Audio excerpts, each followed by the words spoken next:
Coco Gauff's Australian Open and the forehand that says everything about her tennis. Melbourne, Australia. It happens in every match that Coco Gauff plays. Sometimes, it happens in every game, or seemingly on every point that doesn't end quickly. The ball comes sailing over the net to her forehand, a little deeper than neutral but not pushing her way behind the baseline. Instinctively, and perhaps unnecessarily, Gauff's feet begin to backpedal as she pulls her racket back and readies herself for the next shot. Then, in one quick motion, Gauff throws all her weight onto the ball of her right foot, the back one. Her right shoulder tilts back. And then she tries to slingshot herself forward, that back foot driving it all. Her left arm goes out wide, leading her shoulders and hips, twisting to muster every ounce of power she has behind that ball as her racket whips through, heading on a steep trajectory toward the sky rather than forward and out through the court. The ball loops over the net, sometimes landing deep, sometimes barely in the service box. She has extended the point, creating another exchange in which she can outlast her opponent, as she does just about better than anyone. Or maybe her opponent will see that defensive forehand, a work of pretty masterful athleticism, for what it really is, a tell that Gauff is on the back foot, literally and figuratively.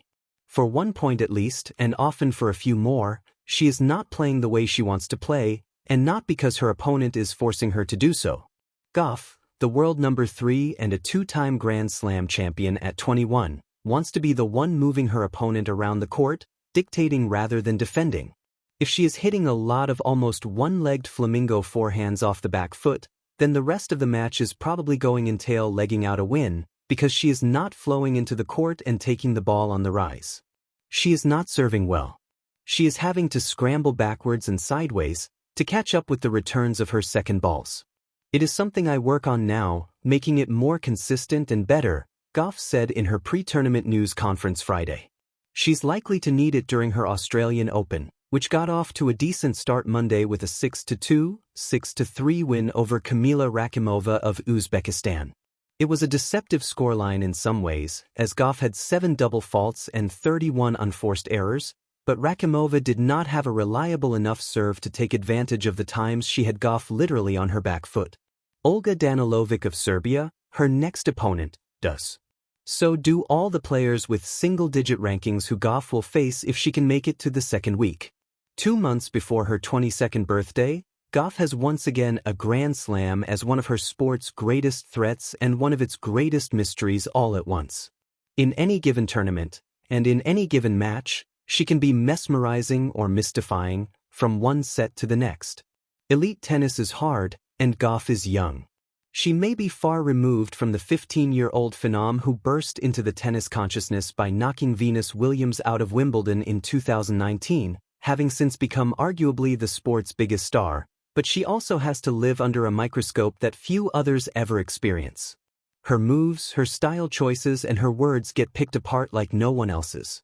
She inadvertently caused a social media firestorm 2 weeks ago, when she accurately observed that American tennis fans who live in tournament cities around the world don't show up with the same fervor as fans from most other countries, which can make matches more difficult. People jumped on her for complaining about not getting enough support, so much so that she felt the need to clarify a statement that had been entirely clear. Tennis-wise, she remains a ways away from the fine-tuning stage of her career. Though she has won 2 of the last 9 Grand Slams, climbed as high as number 2 in the rankings and become a mainstay of the top 5, she does not want this version of herself to be the near-finished product. Surely a player with her athletic gifts and steely mind can still make big strides. When she was asked in a news conference what she had focused on during the off-season, she spoke in generalities. Just overall becoming better and more comfortable with my game, she said. I would like to go deep in all the slams this year. Obviously, I would like to touch number 1 ranking. That would be pretty cool. But yeah, I think just being consistent throughout the year. Top players often use phrases like that, not wanting to tell the competition where they think their weaknesses lie. In Gauff's case, the words fit, because she knows if she wants to fulfill her stated goal of winning double-digit Grand Slams, tinkering on the margins probably isn't going to get her there. She needs to harness the potential of her serve, which can approach 130 miles per hour but is prone to falling apart in pressure moments.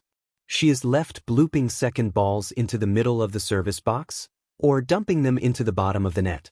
She needs to figure out how to stop hitting so many of those flamingo forehands, which can allow opponents to charge in, take the ball on the rise and pound it through the court. But Gauff's greatest tennis gift, at least for now, is how she has risen to close to the top of the sport with clear and match-swinging deficiencies in its two most important shots. She wins far more matches than a player prone to fits of 15 or 20 double faults at a time should, most memorably a 3-set win over Danielle Collins at last summer's Canadian Open, in which she gave away a whole set of points to them. From point to point, she gets balls back. Between those points, her opponents have to think about how good they need to be to get the ball by her. Their margins get smaller. They start to miss. Gauff tends to win. Still, it's easier to win matches without two obstacles of her own creation. Hence the hiring last summer of Gavin McMillan, the biomechanics coach who helped Aryna Sabalenka solve her problems with her serve and forehand. Along with Sabalenka's evolution into a more rounded player, the greater security on those two shots has allowed her to win 4 Grand Slams and finish as world number 1 the past 2 years. Fixing the serve is easier than fixing the forehand, at least in theory. Serving is a closed skill. There are variables from sun and wind, but the player is in control of the ball and their actions from the start to the end of the motion.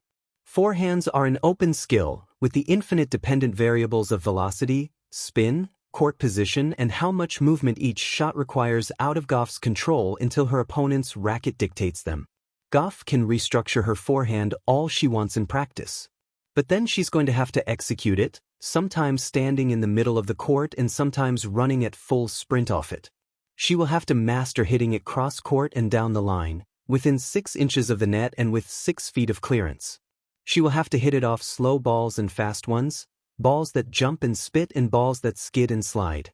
Like so much about Gauff's game, there's a good bit of improvisation behind the current one-legged forehand.